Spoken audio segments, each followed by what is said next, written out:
முன்னாள் ஜனாதிபதி மஹிந்த ராஜபக்சவின் விஜயராம மாவட்ட வீட்டை பறிமுதல் செய்து குற்றத்தடுப்பு விசாரணை பிரிவிடம் ஒப்படைப்பதற்கான பேச்சுக்கள் ஆரம்பம். லஞ்ச ஊழல் ஒழிப்பு ஆணைக்குழு வலையில் சிக்கிய எதிர்க்கட்சி தலைவர் சஜித் பிரேமதாச விசாரணைகள் ஆரம்பம்.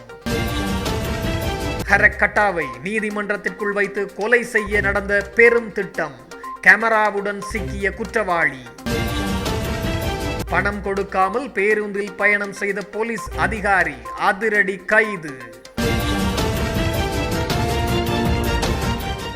முன்னாள் ஜனாதிபதி மஹிந்த ராஜபக்ச தற்போது வசித்து வரும் கொழும்பில் உள்ள விஜயராம மாவட்டத்தில் உள்ள உத்தியோகபூர்வ இல்லத்தை குற்றத்தடுப்பு புலனாய்வுத்துறையிடம் ஒப்படைப்பதற்கு இப்போது அரசாங்கம் தீர்மானித்துள்ளதாகவும் தெரிவிக்கப்பட்டுள்ளது. முன்னாள் ஜனாதிபதிகளின் உரிமைகளை நீக்குவதற்கான புதிய சட்டம் மூலம் சமீபத்தில் நாடாளுமன்றத்தில் சமர்ப்பிக்கப்பட்டது.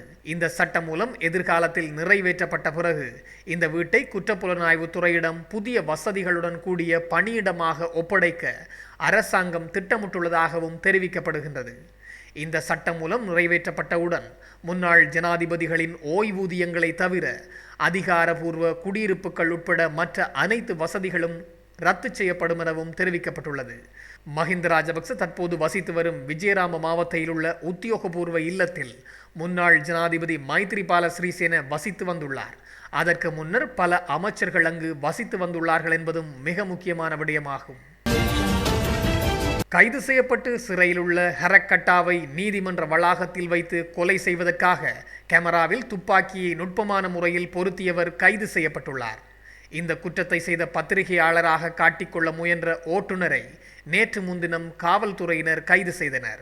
சமீபத்தில் இந்தோனேசியாவின் ஜகார்த்தாவில் கைது செய்யப்பட்டு தற்போது தடுப்பு காவலின் உத்தரவின் கீழ் விசாரிக்கப்பட்டு வரும் சந்தேக நபரான பக்கோ சமனிடம் நீண்ட விசாரணையின் போது வெளிப்படுத்தப்பட்ட உண்மைகளின் அடிப்படையிலேயே இந்த கைது இடம்பெற்றுள்ளது.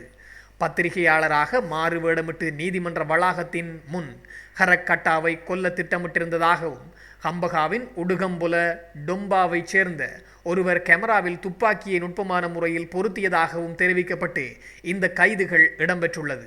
எனவே பாதாள உலக குழுவின் 5 உறுப்பினர்கள் கைது செய்யப்பட்டதை தொடர்ந்து பலர் தற்போது நாட்டின் பல பாகங்களிலும் இருந்து கைது செய்யப்பட்டு வருகின்றமை குறிப்பிடத்தக்கது.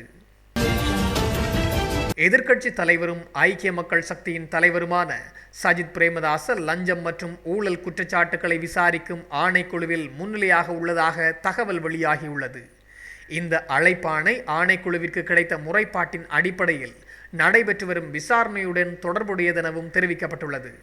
ஆதாரங்களின்படி ஐக்கிய தேசிய கட்சியின் ஸ்ரீகொத்தா தலைமையகத்தின் அபிவிருத்தி நடவடிக்கைகளுக்கு அரச நிதி பயன்படுத்தப்பட்டதாக முறைப்பாடு அளிக்கப்பட்டுள்ளதாகவும் தெரிவிக்கப்பட்டுள்ளது.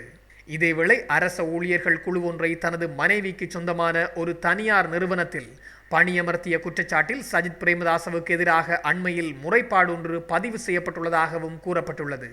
2015ஆம் ஆண்டு அமைச்சராக இருந்த காலத்தில் சஜித் பிரேமதாச இந்த மோசடியை செய்துள்ளதாகவும் குற்றஞ்சாட்டப்பட்டுள்ளமை குறிப்பிடத்தக்கது. கொழும்பிலிருந்து மாரகம பிரதேசத்திற்கு தனியார் பேருந்தில் பணம் கொடுக்காமல் பயணித்த பணி நீக்கம் செய்யப்பட்ட முன்னாள் காவல்துறை அதிகாரி ஒருவரை நேற்று புதன்கிழமை மாரகம போலீசார் கைது செய்துள்ளனர்.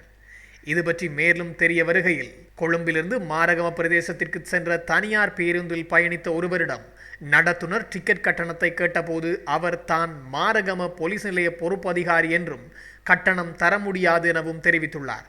இந்த நிலையில் பேருந்து மாரகமவை சென்ற பின்னர் அவர் அதிலிருந்து இறங்கிய போது அவரை பேருந்து நடத்துனர் பின்தொடர்ந்த போது அவர் காவல் நிலையத்திற்குள் நுழைந்ததை கண்டு அங்கு சென்ற போது அங்கு காவல் நிலைய பொறுப்பதிகாரி வேறு ஒருவரென தெரிய வந்துள்ளது. இதனை அடுத்து காவல் நிலைய பொறுப்பதிகாரியிடம் நடந்ததை தெரிவித்த நடத்துனர் காவல்துறை பொறுப்பதிகாரி என போலியாக செயல்பட்ட குறித்த நபரை காவல்துறையினர் கைது செய்துள்ளனர். அவர் கடந்த காலத்தில் மட்டக்களப்பு காவல் நிலையம் ஒன்றில் கடமையாற்றி வந்துள்ள ஜீவந்த என்பவர் எனவும் தெரிய வந்துள்ளது. இந்த நிலையில் அவரை நீதிமன்றத்தில் முற்படுத்தியுள்ளனர். யாழ்ப்பாண நீதிபதிகள் 3 மேல் நீதிமன்ற நீதிபதிகளாக பதவியேற்றுள்ளனர். ஜனாதிபதி அனுரகுமார் திசாநாயக்கவினால் மேல் நீதிமன்ற நீதிபதிகளாக 18 பேர் நியமிக்கப்பட்டு நியமன கடிதங்கள் நேற்று பிற்பகல் ஜனாதிபதி அலுவலகத்தில் வழங்கி வைக்கப்பட்டன.